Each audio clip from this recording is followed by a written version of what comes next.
The dura mater, which is a thick membrane that surrounds the brain and the spinal cord, has been removed from this brain. The arachnoid mater and the pia mater are on there. They surround the rest of the brain. The pia mater protects the central nervous system by containing cerebrospinal fluid that cushions the brain and spinal cord, and the arachnoid mater is the middle layer of the two meninges, and it also protects and cushions the brain and spinal cord as well. The cerebrum is the large portion of the brain, the uppermost, and it is also the uppermost region of the central nervous system. The cerebrum contains 4 different types of lobes. The frontal lobe, which is up here in the front, controls important cognitive and motor skills in humans. The right hemisphere controls the left part of the body and vice versa.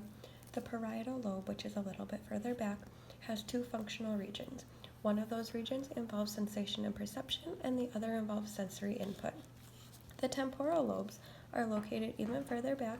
They are involved in auditory perception, such as hearing, and the occipital lobe is back here.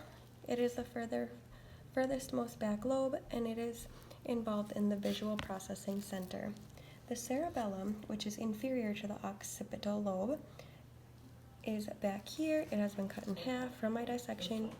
It receives information from the sensory systems, the spinal cord, and other parts of the brain, and then regulates motor movements from that information. We're going to place it the other way now and look at the bottom. I'm going to get rid of that. We don't need to look at that right now. The medulla is located right here. The medulla oblongata helps regulate breathing, heart and blood vessel function, digestion, sneezing and swallowing, and other functions such as that. The pons is located right above there, and that is involved in the control of breathing, communication between different parts of the brain, and sensations such as hearing, taste, and balance. The brainstem contains all of this, which controls the flow of messages between the brain and the rest of the body. The spinal cord is down here, the furthest, and it extends from the medulla oblongata in the brainstem to the lumbar region of the vertebral column. The olfactory bulb is located right here. It is a little bulb-like structure. It receives information about odors detected by the cells in the nasal cavity. The optic chiasma is this structure right here.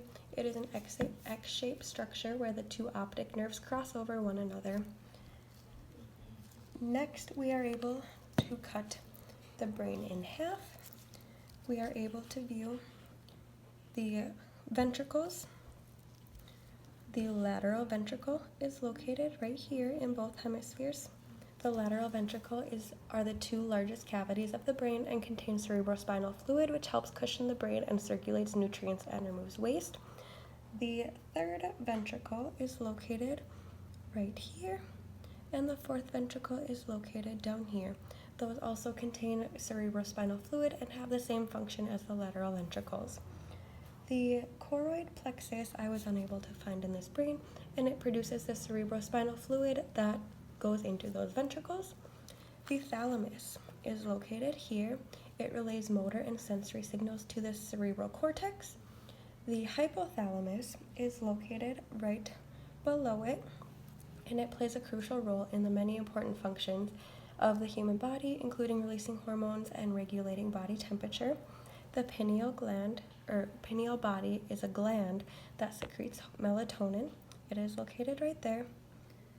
And the pons that I already explained before when we had the brain together, inside it is located down here, and the medulla oblongata is located right behind there.